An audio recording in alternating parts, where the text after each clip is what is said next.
She asked me to stand to her left for the family photo. It was a breezy Sunday afternoon, one of those manufactured candid moments where no one is really being themselves. The table was still cluttered with disposable plates and half-melted frosting from the cake. Balloons dangled like lazy jellyfish from the ceiling fan. I was wearing my favorite navy cardigan, the one with pearl buttons I'd replaced myself when the originals fell off. I thought I looked nice, clean, simple, familiar. But just as the camera flashed, she glanced at me and whispered loud enough for everyone to hear, "Mom, you're so basic." I remember blinking slowly. The photographer laughed, thinking it was a joke. Her husband chuckled too, adjusting his collar like he was embarrassed for me. My granddaughter giggled, and I felt something in my chest twist. Not pain exactly, but a kind of soft, sinking detachment. Like my body was still standing there, but my spirit had taken a step back. The photo was taken in that moment, my eyes unfocused, her smile wide and calculated, like she knew she'd just taken something from me and didn't care. Later, she showed me the picture on her phone. "See? You look fine," she said, scrolling to the next without waiting for my response. "Anyway, I might not even post this one. The colors are kind of dull." I didn't say anything. I just nodded and folded my hands in my lap like a child at church. The cardigan suddenly felt heavy on my shoulders. I stayed quiet through the cleanup. I helped pack leftovers, washed a few mugs no one asked me to, and pretended I had something to do when she stopped, noticing I was even in the room. The breeze that had once made the party feel cheerful now tugged at the hem of my skirt with a coldness I couldn't shake. That word basic echoed more than I expected it to. It clung to me like wet fabric.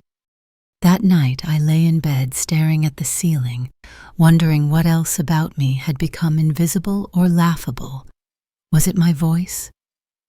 My stories, the way I folded napkins diagonally, because it reminded me of my own mother's hands. I started cataloging every little thing that might make me too basic for her world. My teacup collection, my crocheted doilies, the framed cross-stitch in the hallway that read, "Love is patient, love is kind." Was kindness now old-fashioned? Was patience now a flaw? In the photo she later posted, I was cropped out.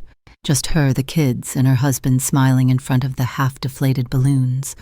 The caption read, "Grateful for my beautiful little family.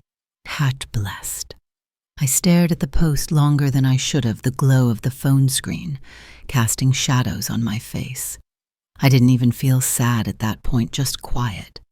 Removed, like I'd already started fading into a memory.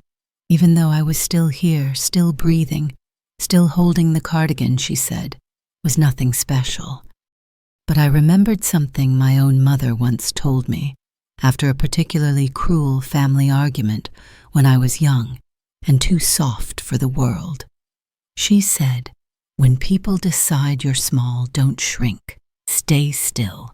Let them see the space you hold when you're no longer filling it for them." That night, I folded the cardigan and placed it back in the drawer, not because I was ashamed, but because I knew it still deserved care. I brushed my hair, turned off the lamp, and pulled the quilt to my chin.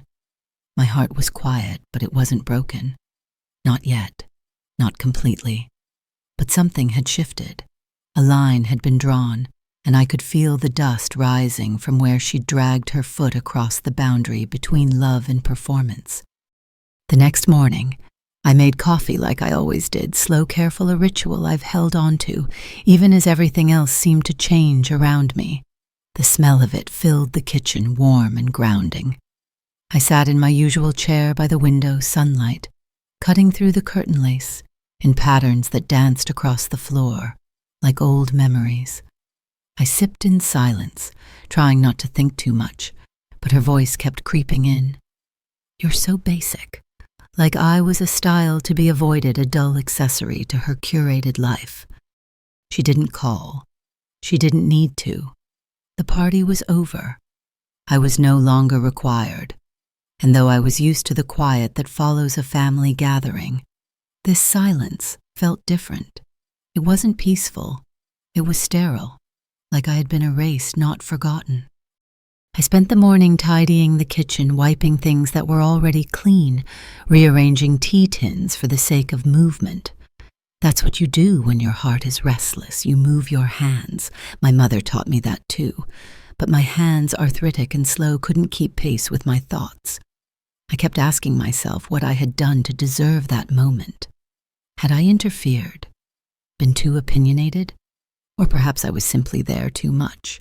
Present, ordinary, steady, like a doormat.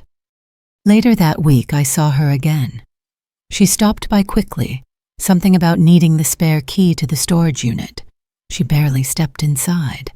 She didn't sit. Her eyes scanned the living room like a critic, not a daughter. "You know you could really brighten this place up," she said, motioning vaguely toward the floral curtains. "Maybe get rid of these old lady prints. They're so dated." I laughed softly, the kind of laugh that tries to pass for good humor but carries a sharp edge. "They were your grandmother's," I said, running a hand across the fabric. "She sewed them before you were born." She shrugged, not even looking at them. "Well, things change, Mom. You don't have to keep everything forever." And just like that, she grabbed the key, kissed my cheek without touching skin, and left with a perfume trail that smelled more like distance than floral. After the door shut, I stood in the hallway listening to the fading click of her heels on the porch. The air was still. The curtains rustled from a breeze I hadn't noticed. I turned toward them and whispered, "Don't worry. I still see you."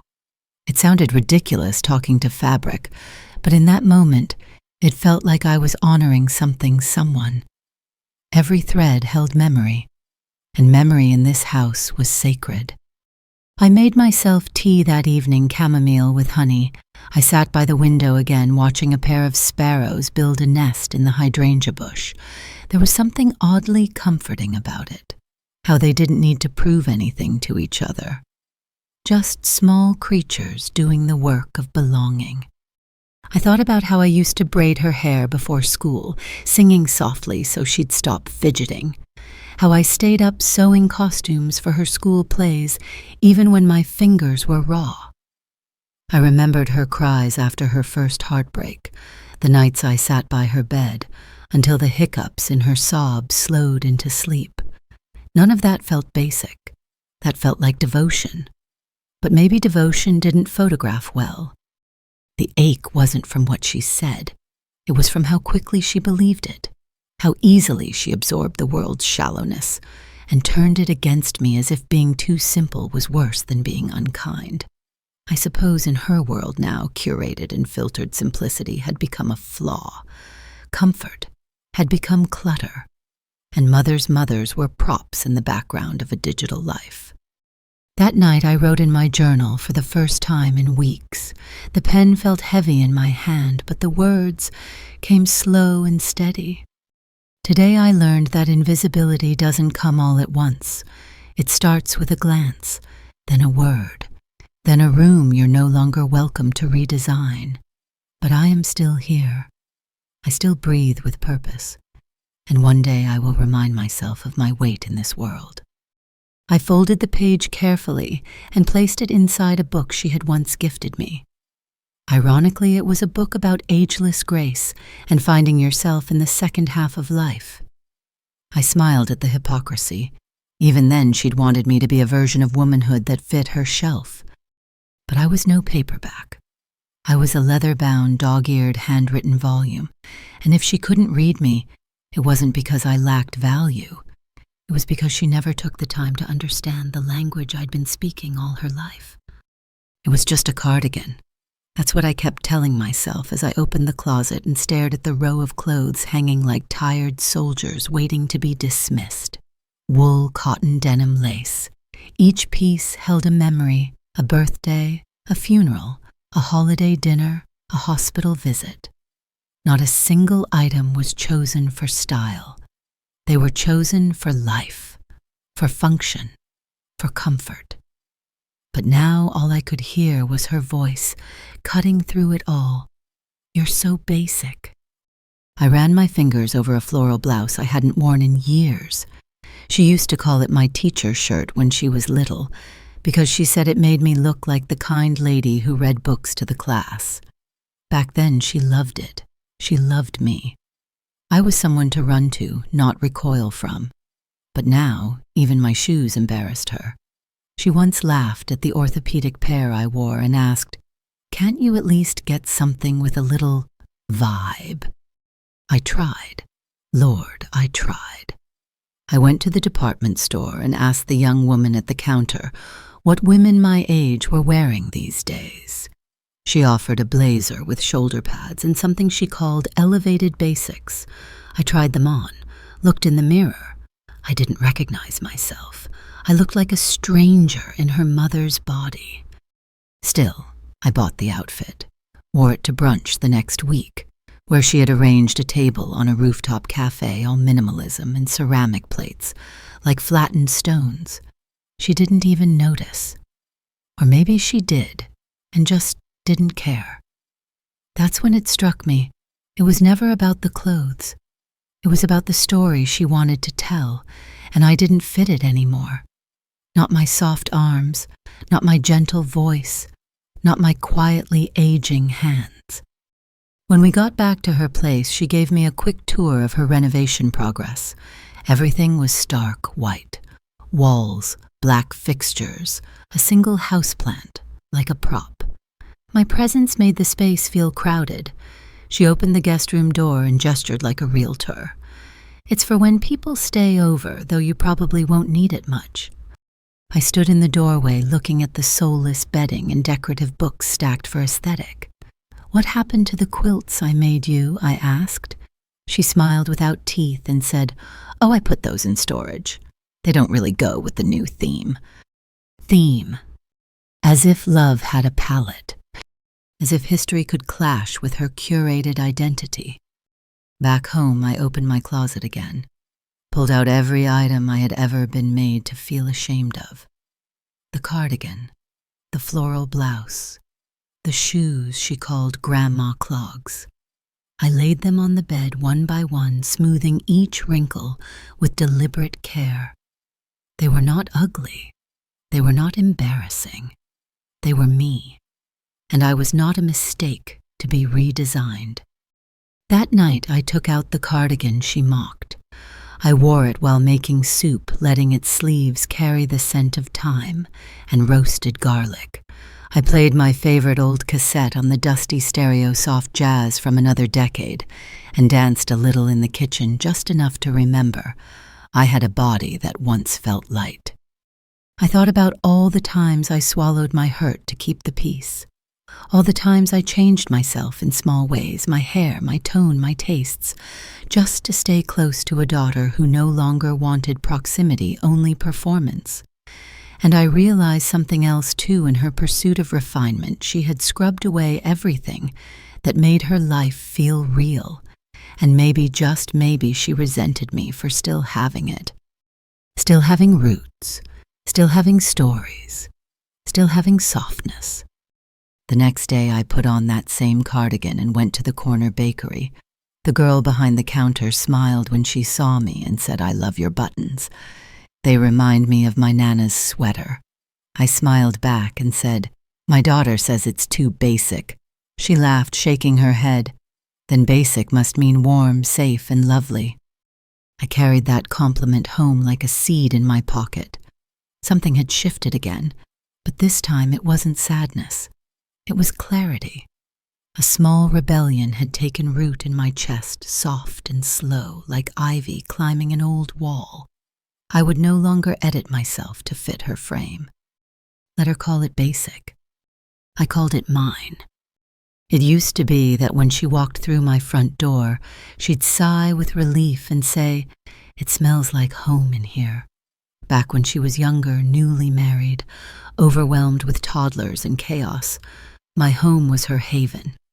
The overstuffed couch she once napped on with a baby on her chest, the clinking of teacups from our late-night talks, the smell of cinnamon and lavender tucked into every corner. None of it was basic back then. It was sanctuary. But things change. She stepped inside last month, looked around with pinched lips, and said, "You really need to declutter, Mom. This kind of vibe is overwhelming. You should go more minimalist. It's just too much." I looked around at my too much. Family photos on the mantel, a collection of porcelain birds that once belonged to her grandmother, my embroidery projects neatly stacked in the wicker basket by the chair, the record player, the quilted throw she used to curl under when she was sick. Too much, she said. I nodded politely, as I've trained myself to do, and asked if she'd like some tea. "Oh no, I brought my own," she said, pulling a glass bottle of something green from her tote. "Your teas are sweet. I'm doing a detox." I didn't press her. I just placed the kettle back on the stove, turned off the flame, and folded my hands. As she walked around the room like a realtor showing off a house she didn't live in, she stopped at the old upright piano. "You still have this?" she asked, brushing a finger along its chipped keys. "You don't even play anymore. You could get rid of it, open up the space." I almost told her that her hands had once learned Twinkle, Twinkle on those very keys, that she had sobbed against them the night her college rejection letter arrived, that she used to beg for lessons we couldn't afford, so I taught her myself one halting note at a time. But I said none of it. I just smiled softly and said, "Some things are meant to stay." She didn't hear me, not really. Later, she texted me a link to a Pinterest board, Home Aesthetic Inspo. Neutral tones, blank walls, furniture with no soul. It looked like a showroom.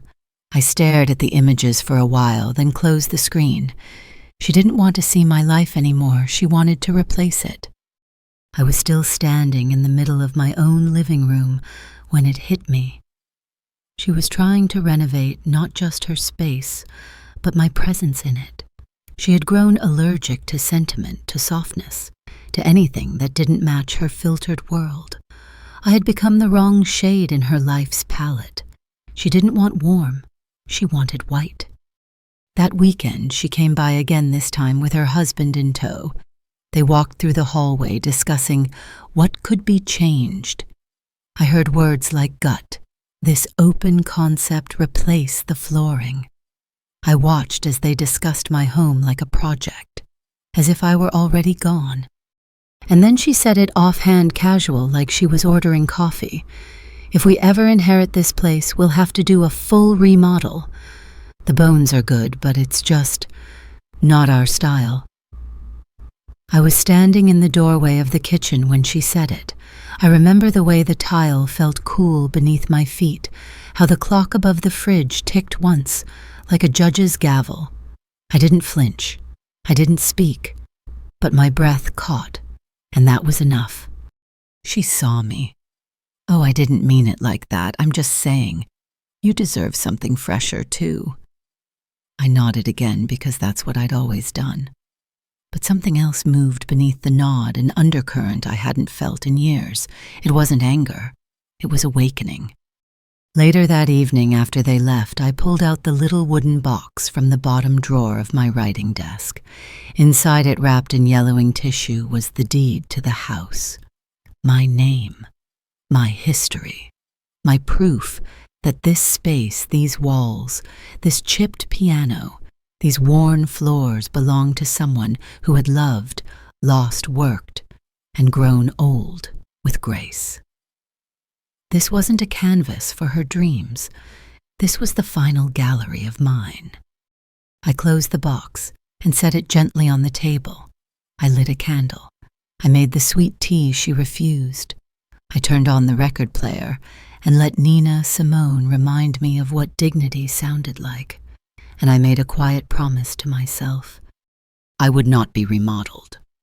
Not in spirit, not in style, not in memory. It started with a small room, the one at the end of the hallway with the faded wallpaper and the old rocker by the window. That room had once been hers. She took her first steps there, said. Her first words, through her first tantrum when I tried to comb out a snarl in her hair. It still smelled faintly of baby powder and paperbacks. But when she came back as an adult, she didn't see those memories. She only saw potential. "I've got a great idea for this room," she'd said one afternoon, bouncing in like she owned the place. "Let's turn it into a proper guest room with better light, clean lines. Maybe a Murphy bed to maximize space." I smiled, thinking she was just imagining aloud. But she was already measuring the walls, taking photos and listing off furniture brands. I should have stopped her then. I should have said no. This isn't your room anymore, and it never stopped being mine. But I stayed quiet as I had so many times before. When you're a mother, there's this voice in you that says, let her feel important. Let her feel in charge. Maybe it'll make her love you again, the way she used to, without judgment. She returned a few days later with paint samples, laid them out like swatches of her approval. "These are trending right now, very soft, very clean." I looked at the shades, dusty gray, beige, white with names like moon fog and cloud skin. Nothing that held warmth, nothing that held memory, just coolness, pretending to be calm. Then she opened the closet. My heart caught. Inside were blankets I'd been saving hand-stitched, gifted by my sister, by old friends, by my mother, who died in that very room. She touched one and made a face. "We'll definitely have to clear this out." I felt something tighten behind my eyes. "That belonged to your grandma," I said quietly. "She used it the last winter before she passed." She shrugged. "Yeah, but it's really scratchy. We can donate it." Donate. That's when the sharpness inside me started to rise. I felt it like a wave coming up from a place I hadn't let surface in years. I smiled, but it wasn't the kind that warmed the room. It was a line drawn in stillness. "Let's leave it for now," I said. She hesitated. "I just thought." "I know what you thought," I replied more firmly this time. "But this isn't a showroom. It's my home." She blinked, clearly taken aback. "Okay. No need to be defensive." And that was it. The moment passed. But it left behind an ache in my chest, not from confrontation, but from the knowledge that she saw my space as disposable, my memories as mess. That evening I walked into the little room and sat in the old rocker. I hadn't sat there in years. It creaked beneath me, familiar and forgiving. I ran my hand along the windowsill, where her initials were still faintly etched into the wood, done with a plastic fork when she was 7, and grounded for throwing spaghetti at the wall. She used to love that story. Now it would probably embarrass her. I stayed in that room long into the evening, watching the light fade, casting long shadows over the floor she wanted to resurface. And I thought, what kind of daughter looks at her mother's history and calls it clutter? What kind of woman erases softness in favor of symmetry? I knew then that she wasn't coming to redesign one room. She was coming to reclaim the whole house piece by piece like a slow invasion. And if I let her, she'd hollow it out until it looked nothing like the life I built. The next morning I walked into the room with a cardboard box and began gathering what I refused to let her donate. I labeled it Things That Matter, not to her, to me. The scratchy blanket, the baby shoes, a music box that hadn't worked in decades, a photo of her father and I on our wedding day, blurred, but beautiful. I placed the box on the top shelf of the closet right above eye level, out of sight, but not out of mind. She called that afternoon, said she'd be coming by with her design mood board to help me modernize. I told her not to bother. She paused. "Why?" "Because I don't need help making this house look like someone else lives here." She said nothing, and neither did I. Some silences are more honest than words. When she was a little girl, she once wrapped a red dish towel around her shoulders and declared she was a superhero. I remember that moment vividly, how she stood on the arm of the couch, fists on her hips, shouting, "I'm super love girl." I laughed until I cried. Not because of how silly it was, but because I believed her.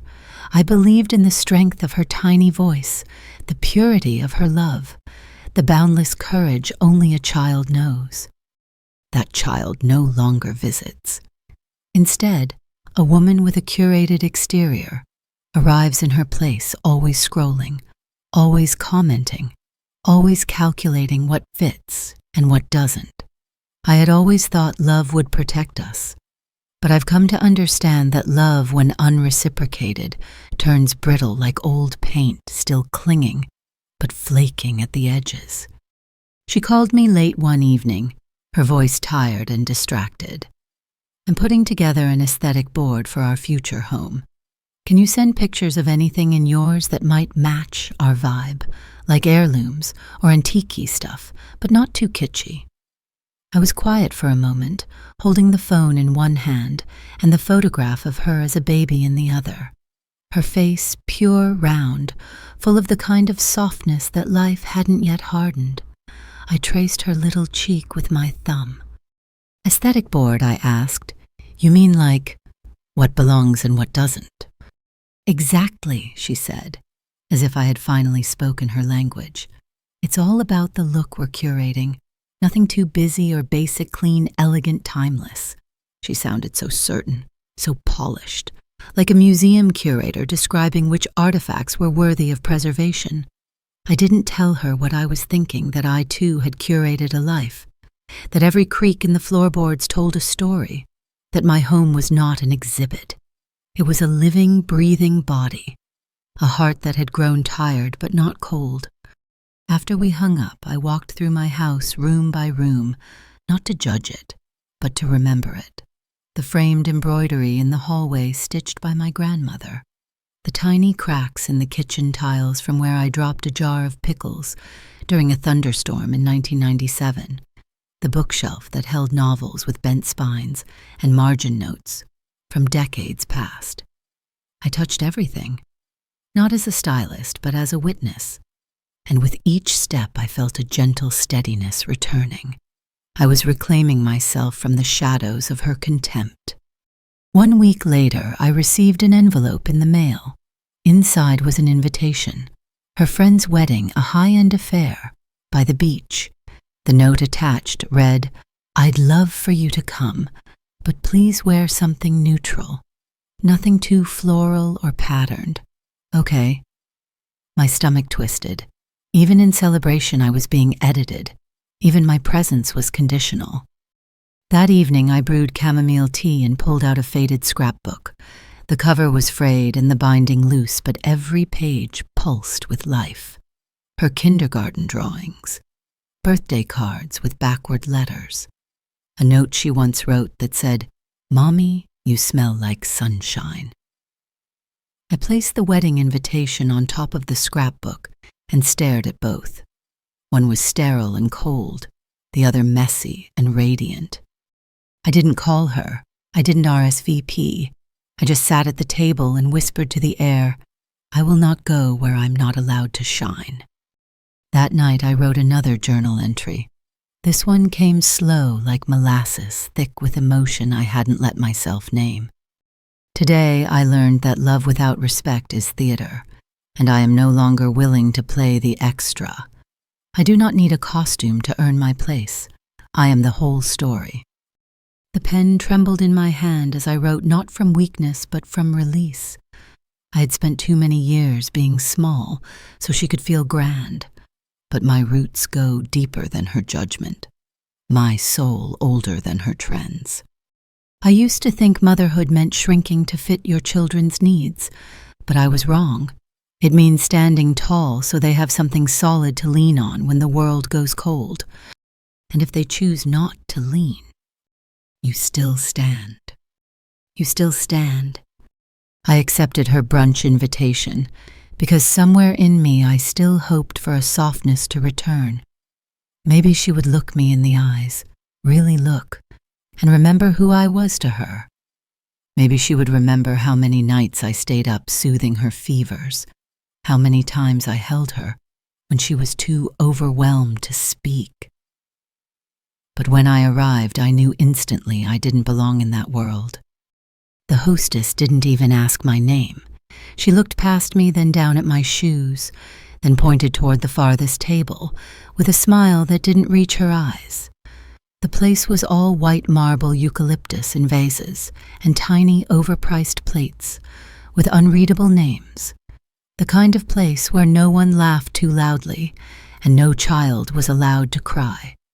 I took my seat and placed my napkin in my lap, quietly smoothing it with trembling hands. She arrived late, draped in beige linen, her hair tied in a severe knot, phone in hand, barely looking up as she air-kissed me and said, "Sorry, traffic was crazy." I said nothing of the fact that I had taken the bus, that I had stood in the heat for 20 minutes and missed the shade entirely. The waitress came. She ordered without asking me if I needed more time. "She'll have the oat grain toast, no butter," she said, snapping her menu shut. "She's not used to the heavy stuff." I blinked. "Actually, I'll have the omelet, with cheddar, and a side of buttered toast." She looked up from her phone, slightly startled. "Oh, okay. I just thought—" "I know what you thought I said." I stirred my water slowly, watching the ice swirl and clink. "But I'm hungry." She laughed, a thin sound. "You're funny, Mom." But it wasn't affection. It was correction. The way people laugh to turn a knife into a feather. The food came. She barely ate, just picked at her greens, scrolled her phone, commented on someone's engagement photo. "Ugh," she said, "another girl wearing florals in spring. So predictable." I looked down at my blouse, soft pink printed with tiny forget-me-nots. I didn't say anything. I just took a bite of my toast and let the butter fill the space her words had hollowed out. Then came the moment that finally cracked something in me. The waitress returned with the check, and as she was placing it down, my daughter interrupted, with a bright, performative voice. "Actually, can you split it? My mom gets confused sometimes with modern payments."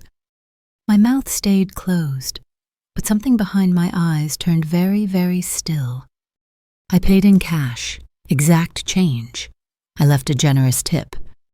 When we stood to leave, she adjusted my cardigan at the collar, her hands brushing me off like lint. "We've got to get you a sleeker look, Mom," she said. "You're still cute, but you need some edge." I looked at her fully for the first time that day and said with a voice as soft as velvet, but twice as firm, "I'm not cute. I'm seasoned, and I'm not looking for edges. I spent my life softening them." She didn't respond. She just smiled with her mouth and not her eyes. I turned and walked ahead of her for the first time in years. When I got home, I sat in the kitchen with a pen in the envelope I had been avoiding, the one with the lawyer's return address. I opened it carefully. Inside was the form I'd requested but never signed. My last will and testament still blank, still waiting. I set it on the table beside my tea. I didn't need to sign it that day, but something had shifted. That brunch was not just another disappointment. It was confirmation that I was no longer being seen as a mother, a woman, or even a person with a life worth honoring. I was an inconvenience to her aesthetic, and soon I would become something else. A decision. One I would make carefully, quietly. One that would not require anger or revenge. Just clarity. Because when someone tells you again and again in words or in silence that you are too much, too soft, too old, too basic, they are not asking you to change. They are telling you they've already replaced you in their mind. And all that's left is for you to decide how you want to be remembered. It was subtle at first, the way the children started echoing her tone. My youngest grandson used to run to me when I arrived, arms wide, voice bubbling with grandma. Now he barely looked up from his tablet, offering a distracted, "Hey." At first I told myself it was just the age. Children change. They pull inward into their screens, their friends, their little digital worlds. But this was something deeper. It wasn't distance. It was mimicry. One afternoon during a visit that felt more like an appointment, I offered my granddaughter a book I had kept from when her mother was little, a fairy tale soft-spined and worn, the pages filled with pencil drawings and underlined words. "I thought you might like this," I said, handing it to her with a smile. She took it, flipped through a few pages, then wrinkled her nose. "It smells old." Her mother, my daughter, laughed from the other room. "Mom's whole house smells old. That's why I bring air fresheners when I visit." I stood there holding a teacup that suddenly felt far too heavy. My hands shook slightly. I put the cup down before I could spill. My granddaughter handed the book back to me without a word, eyes already drifting to the glowing tablet in her hands. Later, my grandson asked me why my phone didn't have any cool apps.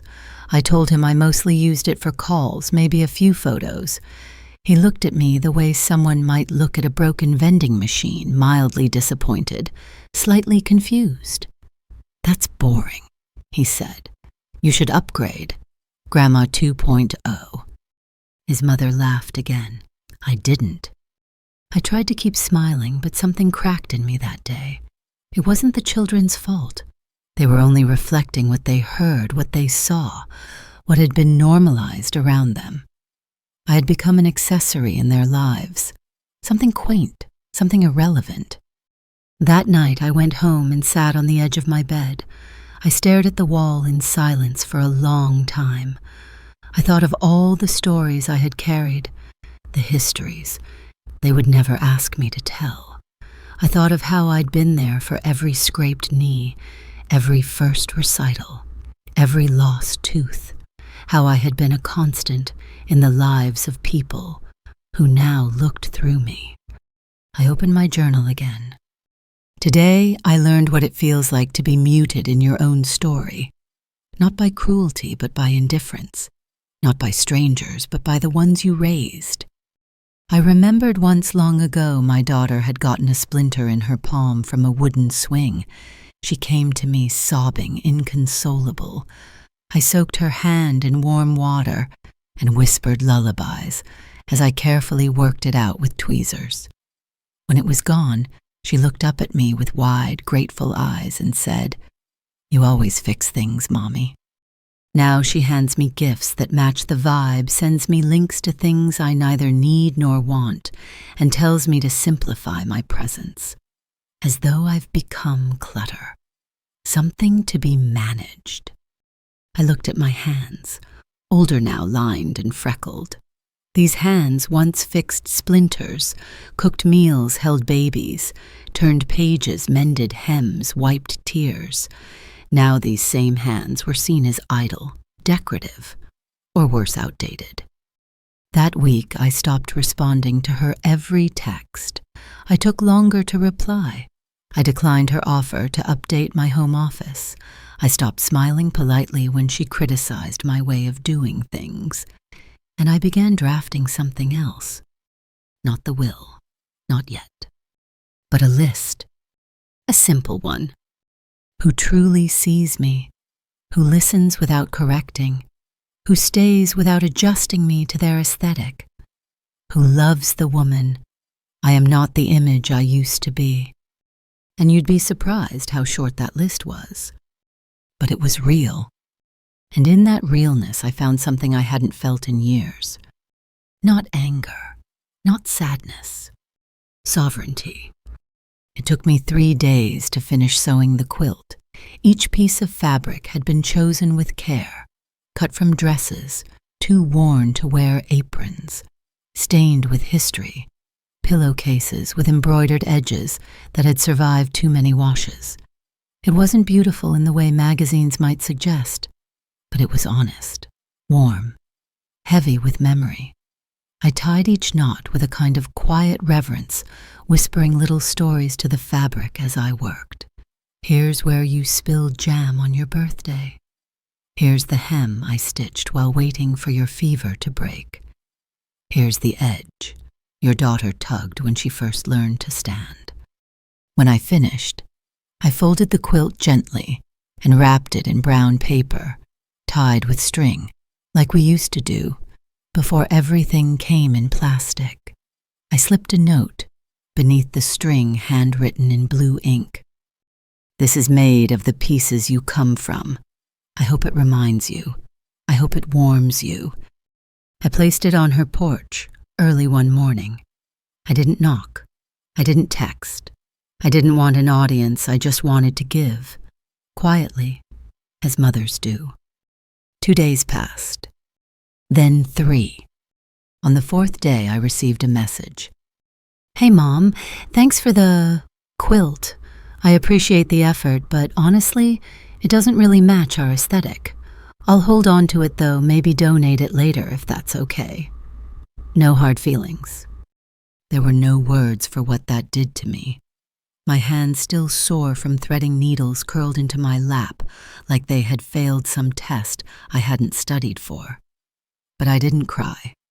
Not this time.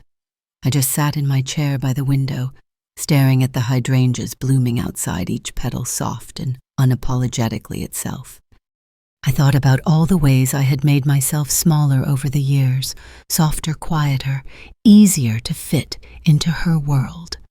I had edited myself, muted. My voice packaged my love into things that were acceptable, digestible, palatable to her ever-changing sense of self. And yet here I was again dismissed, returned, rejected with a smile and a hashtag. That night I pulled out the will again. It felt heavier than before, not in a bad way, but in the way truth always weighs more than pretending. I laid it flat on the dining table, the table where she once learned to read, where we did puzzles during snowstorms, where I held her hand after her first heartbreak. I took out a pen, not to sign anything yet, but to sketch the outline of something I was beginning to understand. That inheritance isn't about money. It's about memory.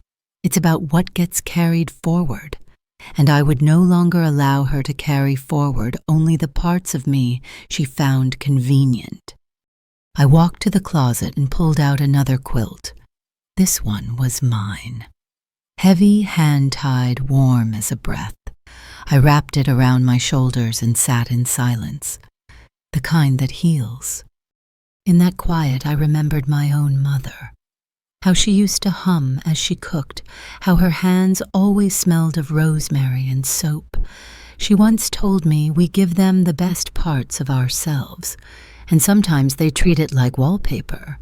But love is still love, even when it isn't recognized. Maybe that was true. But recognition matters. And if she couldn't see me while I was still here, I wouldn't leave behind a paper trail that allowed her to rewrite who I was. The next morning, I went to the cabinet and took out the box marked Important Papers. I thumbed through the folders until I found the one labeled Legacy. Inside were birth certificates, deeds, old letters, receipts for donations I had made in my late husband's name. At the very back was a letter I had once started for her, a blessing for after I passed. I reread it. It was full of softness, apologies, hope. I tore it in half. Then I began writing a new one that wasn't afraid to tell the truth, one that didn't mask disappointment behind grace, one that said, in clear ink, I loved you with everything I had, but love without respect is not a legacy. I release you from pretending, and I release myself from waiting to be seen. I folded it, placed it next to the will, and for the first time in months, I slept deeply. Not because things were fixed, but because I was finally finished asking to be valued.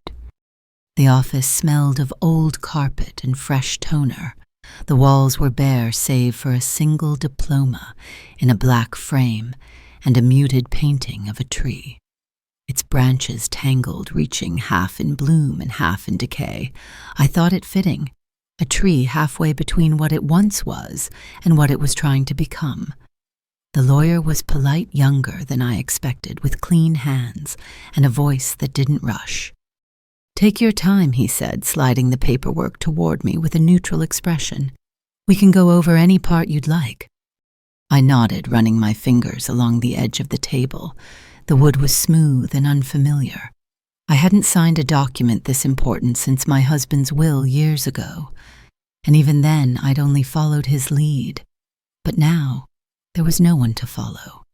No husband, no hand on mine, only me, a pen, and the slow awareness that a life built from scratch could also be redirected with a signature. "I want to make some changes," I said softly. He didn't ask why. I appreciated that. We went line by line, and with each clause I felt a layer of guilt peel off. There was something strange about the way legal language danced around emotion, bequeath hereinafter beneficiary. It all felt clinical, bloodless. But I added names. I removed others. I allocated small treasures not to the people I had always assumed would treasure them, but to those who had shown me quietly, consistently, that they saw me. I listed my books to go to the library down the road, my quilts to the shelter where women nursed their own invisible wounds, my jewelry not much but meaningful to the woman who cleaned my house every 2 weeks and always left a sprig of rosemary on the windowsill for luck. And the house. I paused. The lawyer looked up, waiting. "There's a woman," I said, slowly, deliberately.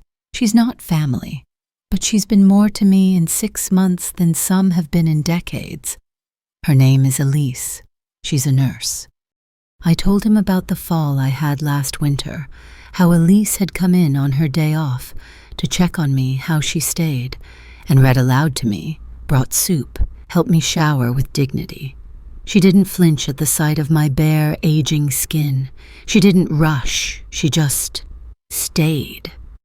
She asked questions no one else did, about my late husband, about what music I liked, about what I missed most from my younger years. She didn't ask to take anything. She just gave her presence like a balm. I told the lawyer I wanted her to have the house. He didn't blink, just wrote it down. It felt outrageous and absolutely right. When I left the office, the sky was a soft, overcast gray like the world was holding its breath. I walked to the nearby cafe, ordered a hot chocolate, and sat near the window. I watched the passers-by people with places to be, lives to 10 stories I'd never know, and for the first time in a long while, I didn't feel like a leftover. I felt like a woman who had made a decision, not out of spite, but out of self-respect. Later that day, she called me, my daughter. Her voice was full of casual brightness, the kind that tries to erase recent absences. "Hey, Mom, just checking in, how are you? We should do lunch sometime next week. Oh, and I found a great new app that helps track what we want to keep for the house. Can you send me photos of the china sets and that big wooden mirror in the hallway? I want to see if they work with the new mood board." I let her speak. I let her paint the picture she wanted. And then I said, "The mirror stays where it is, and the china is going to the church kitchen. They needed replacements after that flood last fall." A pause. "Oh, okay. I didn't realize. You could have." "No," I said gently, "I don't need to explain." The silence on her end stretched just a little too long, and I sat with it, unbothered, solid. Because something had happened in that lawyer's office, something I didn't expect. I had walked in feeling like a fading page in someone else's story, but I walked out having claimed the pen. And I intended to write the ending myself. She posted the photo that night, an old one, clearly edited, colors muted for aesthetic, with a filter that softened the fine lines on my face until I looked almost waxen. The caption read, "3 generations of strong women. Grateful for the roots that raised me. # blessed. # family aesthetic." I stared at it for a long while, the phone cold in my hand. It wasn't even a recent photo. It was years old, taken before her children had begun to mimic her dismissiveness, before her husband had offered backhanded compliments in my own kitchen. I remembered that day. It had rained, and she hadn't wanted to take photos at all. Her dress was off theme, her hair wouldn't hold its curl, but I'd insisted just one picture, something for the memory books. I'd thought we were capturing a moment of truth, but now it was repackaged, reframed, turned into content. I wasn't her mother in that post, I was her prop, an accessory to her digital performance of gratitude. I didn't comment. I didn't heart it. I just stared at the screen and whispered, "I'm not yours to curate." The next day I began cleaning out my sewing room, not because I needed to downsize, but because I wanted to make space, emotional space, psychological space, a room free of memory clutter, not the kind she hated, but the kind I no longer wished to carry. I opened drawers and found bits of thread buttons from old coats, fabric samples with penciled notes. I found a baby bonnet I had once meant to gift her daughter, still folded neatly in tissue. I held it for a while, then placed it gently in the donation pile. Some good things deserve to be used, not stored for someone who will never value them. That afternoon, Elise stopped by Nahum. I hadn't told her about the will yet. We were just having tea the way we had grown accustomed to, no hurry, no polish, no pretenses. She brought cinnamon scones and a new book of poems. We talked about the weather, about roses, about what she called the slow language of aging. After a long pause, I told her. "I rewrote the will," I said. She looked at me, blinking softly. "All right. I left you the house." She froze. "Elise, you never asked for anything. You never hovered. You never tried to edit me. You simply showed up. You sat. You stayed. You saw me." She didn't speak for a long while, and then she said, "I'll take care of it. Every inch of it. I promise you that." I believed her. We sat in silence after that. Comfortable silence. The kind that feels like a blanket over tired bones. Outside, the sun had begun to slant, casting amber across the floorboards. My house looked golden in that light, not basic, not outdated, just lived in, just enough. That night I wrote again in my journal. "Today I learned that legacy is not what you leave behind, but what remains unbroken after you're gone. I do not need their praise to know I mattered. I have chosen to be remembered by someone who truly looked. I didn't need to tell my daughter. Not yet. Maybe not ever. The will was tucked safely away, and I had said what I needed to say with ink and law and silence. Still, I wondered, would she ever notice the change in my eyes? The firmer edge in my voice? Would she recognize the absence when I no longer offered every part of myself on the altar of her approval? Probably not. She'd likely post another filtered photo one day with a caption about missing me. But by then, I would have already returned to myself. And I would have already passed the key to someone who knew how to turn it gently. I don't know what I expected when I handed over the letter to Elise. I suppose I wanted it to be received the way I had given it, quietly, respectfully, without spectacle. She had come by to drop off soup and stay for tea as she often did on Sundays, and I'd asked her to wait just a moment while I retrieved something from the study. I returned with the envelope in my hand. Inside it was the copy of the will, and the letter I had written in my own cursive firm, slanted and unwavering. I handed it to her without a word. She opened it there at the table, sunlight catching the strands of her hair, and read in silence. Her eyes moved slowly, and when she reached the final line, "Not everything valuable has a price tag. Some things are simply sacred." Her throat moved as she swallowed hard. She looked up at me, tears not quite falling, but shimmering, like a question she wasn't sure she had the right to ask. Why me? I reached across the table and gently patted her hand. "Because you didn't ask. You listened. You didn't try to change me. You let me be." She blinked fast. "I don't deserve this." I smiled. "That's why you do." We didn't talk much after that. We didn't need to. She stayed a little longer than usual that evening. We played a record, one of the old jazz albums I'd nearly donated but couldn't bring myself to part with, and she danced with me in the living room. Just a soft sway. Her hand on my shoulder, mine on hers, like mother and daughter might have danced in another life.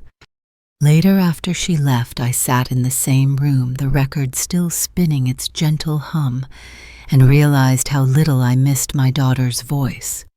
It had once been the center of my days, what I measured time against, what I waited for. But lately it felt like background noise, distracted, sharp-edged, curated for an audience that was never me. I checked my phone, a single text from her. "Thinking about you. Hope you're doing well. I've been crazy busy. Maybe next week we can do lunch again. I found a new place that's very you, cute and vintage." Vintage. I nearly laughed. She'd once called my taste outdated, my curtains dusty, my kitchen quaint in a depressing way. But now, as the trend swung back toward what they called cottagecore, she had found a way to label me charming again, as long as I fit inside her aesthetic box. I didn't reply. I didn't need to. Instead, I wrote in my journal, "Today I learned that absence can be holy, that in the quiet where someone once occupied space in your heart, peace can bloom like wildflowers, sudden bright and uninvited."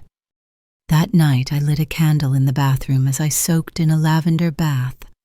I had once taught her that trick back when she used to cry on the bathroom floor, overwhelmed by babies and bills and a husband who forgot anniversaries. I'd made her tea, run her a bath, told her, "Let the water carry some of it away." But now it was me who needed carrying. And the water did. The steam rose around me, and I felt my bones soften, my chest loosen, my hands unclench. I dreamed that night of my younger self standing in a field of white linens, on a clothesline, the sun high, the air fragrant with soap and soil. I was folding a quilt. She stood nearby, still small, still pure, still reachable. She didn't say anything, just looked at me like she used to, eyes wide, believing I could fix anything. I woke with tears on my cheeks, not because it hurt, but because the part of her I loved most, the girl in the field, the child who trusted me, was gone, and I could finally say goodbye. The next time Elise came over, I found myself pulling down an old recipe book from the kitchen shelf. Its cover was cracked with time stained by sauce splashes and thumbprints of generations. She sat across from me at the table while I turned the pages slowly, each one carrying the scent of family dinners, birthday cakes, and Sunday roasts. "This was your great-grandmother's," I said softly. "She made everything from scratch, even the butter." Elise leaned forward, her fingers lightly brushing the edge of the page like it was sacred. "Would you show me how to make something?" I looked at her, really looked, and realized I had been waiting years for someone to ask me that. So we started with the banana bread. I pulled the brown bananas from the freezer, the ones I kept just for this, and we mashed them with sugar and cinnamon in the big ceramic bowl I'd used for decades. I showed her how to beat the eggs by hand, how to fold the flour gently, not too much, or it would turn tough. She watched, not rushing, not correcting, not once pulling out her phone. She just stood beside me, present. As the loaf baked, we talked, not about what was wrong in the world, not about fixing anything, just about memories. Her father had died young. Her mother was distant. She said she had grown up learning to be useful instead of loved. Maybe that's why I became a nurse, she said. I wanted to feel close to someone, to care for someone who saw me as more than service. I nodded slowly. I know what that feels like. The kitchen smelled of sugar and cinnamon when the timer rang. We pulled the loaf from the oven, golden and cracked on top steam, curling into the space between us like a blessing. We cut 2 thick slices and ate them in silence, and it struck me how rare it was to share something without performance, without obligation, just nourishment. That night I sat alone in the living room, lights dim, radio, playing something slow and sorrowful, and I allowed myself to think of my daughter again, not the woman she was now, but the girl she had once been, the one who used to sit on this very counter licking spoons, the one who left sticky fingerprints on my apron and asked, "Will you still love me when I'm grown?" I had answered then without hesitation, always. But love, real love, has boundaries. Love doesn't mean accepting erasure. It doesn't mean allowing someone to strip you down into nothing, just so they can shine. I stood, walked to my bedroom, and opened the bottom drawer of my dresser. Inside was the velvet box with the pearl earrings I had once promised to pass down. I held them in my palm for a long time. They were my mother's. She had worn them at her wedding and I at mine. My daughter had never asked about them, never noticed they weren't hers yet. She assumed, always assumed. I didn't place her name on the envelope. Instead, I tucked the earrings into a new box, wrapped them in a cloth napkin with hand-stitched initials, and labeled them for Elise. Because legacy, I had learned, is not about blood.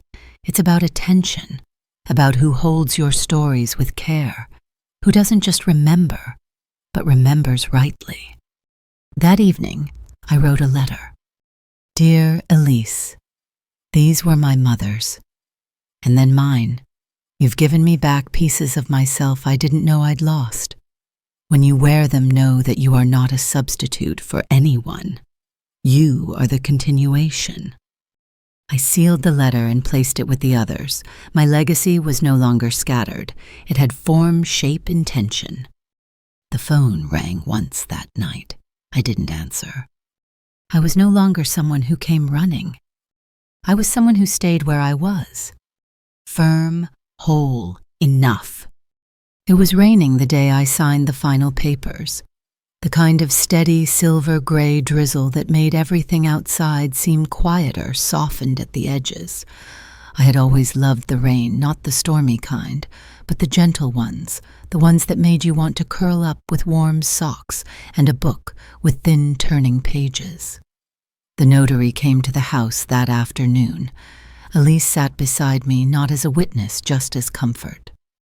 The pen felt heavier than it should have, not in weight, but in meaning. My hand trembled slightly as I wrote my name across each page, not out of fear, but from the finality of it. With every loop and line of my signature, I felt something old loosen in my chest. I was letting go, not of love, but of expectation, of hope that had turned to habit, of trying to earn something that should have been given freely. When it was done, the notary smiled politely and left. I stood in the kitchen afterward and poured myself a glass of water. Elise joined me at the counter, watching the rain run down the window in long, crooked trails. I feel like something sacred just happened, she said. It did, I replied. I stopped waiting for an apology. The quiet that followed wasn't awkward. It was full, like the silence after a hymn. Later that night, I opened the drawer in my bedside table, where I had kept every birthday card my daughter had ever written. From scribbled crayons to printed Hallmark sentiments, they were all there. I read through them one by one. Best mom ever. Thank you for always being there. I don't know what I'd do without you. And then slowly I began folding them, not out of spite, but because I had carried their weight for far too long after their meaning had faded. I placed them gently into an old shoebox and tied the lid closed with ribbon. I didn't throw them away. I didn't need to. They had served their purpose. They had been real once. That was enough. The next day I sat down to write one last letter, not to Elise, not to the lawyer, to my daughter. I didn't write it to send. I wrote it to release. My dear girl, I loved you first. I loved you longest. I loved you even when it hurt. But I will no longer wait at the edge of your life for scraps of inclusion. I gave you everything, my time, my body, my stories, my silence. And when you decided that my gentleness was boring, my steadiness embarrassing, I still stayed. But I see now that staying too long in someone else's shadow means forgetting how to cast your own. So I've stopped. Not because I don't love you, but because I finally love myself too. I folded the letter and placed it inside my journal, a record not for her but for me, proof that I had spoken what I needed even if it never reached her ears. The following Sunday, Elise and I repotted the peace lilies. We drank coffee on the porch and watched the rain give way to golden light. The roses were beginning to open again, shy and tentative, but blooming all the same. She reached over and wiped a bit of dirt from my wrist and said, "You're lighter lately." I finally put something down, I told her. That evening, I passed the old mirror in the hallway, the one my daughter once said she wanted to replace, and stopped. My reflection stared back at me. Older, softer, tired, but intact. I touched the edge of the frame and whispered, "You're staying right here." And so was I. Not waiting, not hoping to be chosen, but simply standing in my own light. She never saw it coming. The silence. It arrived gently, not with slammed doors or shouting matches, but with the absence of answers. No return texts, no follow-up calls. I simply faded from her routine. At first, she likely thought I was busy. Then she might have grown annoyed. Eventually, I imagine the realization bloomed. I was no longer orbiting her son. She reached out again 2 weeks after I signed the will. "Hey, Mom, did you get my email? I sent over a new layout for your guest room. Thought it could use a modern touch. And the kids are starting to ask when they can come over again. Let me know what works." I read the message 3 times, watching the words shift from concern to control the longer I stared. The children weren't asking. Not really. They were parroting. And she wasn't offering connection. She was reasserting dominance over my space. I didn't reply. A few days later, a package arrived. A glass vase from a trendy home goods store. Neutral-toned, expensive, fragile. There was a card inside. Just thought this would elevate the entryway. "Love you." I placed it gently on the table by the door, then returned it the next morning. The post office clerk didn't ask why. I think she saw it in my eyes. Then came her birthday. In the past, I'd bake a cake, send a handwritten letter, maybe a shawl stitched by hand, or a bracelet with a tiny charm, something that said, "I see you, I remember the day you came into the world." But this time I sent nothing. Not out of anger. Out of truth. And still she posted. A filtered photo of the 2 of us from years ago, cropped to hide the details of where we were when it was what was real. The caption read, "Feeling grateful today. She's not perfect, but she's my mother. Happy to have come from her. Birthday reflections. #growth. Not perfect, not present either. Just palatable, just captioned. I closed the app. I stood in the kitchen for a while, listening to the tick of the clock, the sound of the kettle beginning to hum. Then I pulled out a plate, buttered a scone, and sat in the sunbeam that fell across the breakfast nook. a spot no one ever asked me to renovate. That evening I opened the drawer where the will now lived. I reread the letter I'd written, the one my daughter would never see unless I left this world without a final conversation. I had no regrets. She hadn't lost my love. I had simply withdrawn it from circulation, like a currency too often devalued. Elise stopped by with apples from the market and a new book she thought I'd like. We shared a quiet dinner, lit candles just because, and afterward she asked if she could take a picture of the quilt I had made for her. Not to post, she promised, just to remember. I smiled and nodded, and I let her, because she asked, because she saw me. That night I sat by the window. The house hushed around me and whispered into the silence. You said I was too basic, but I was the foundation, the floor beneath your feet, the thread in your name. And now I choose quiet over performance, peace over proximity, dignity over duty. Then I closed the curtain, turned off the lamp, and let the stillness hold me like arms that knew exactly when to let go.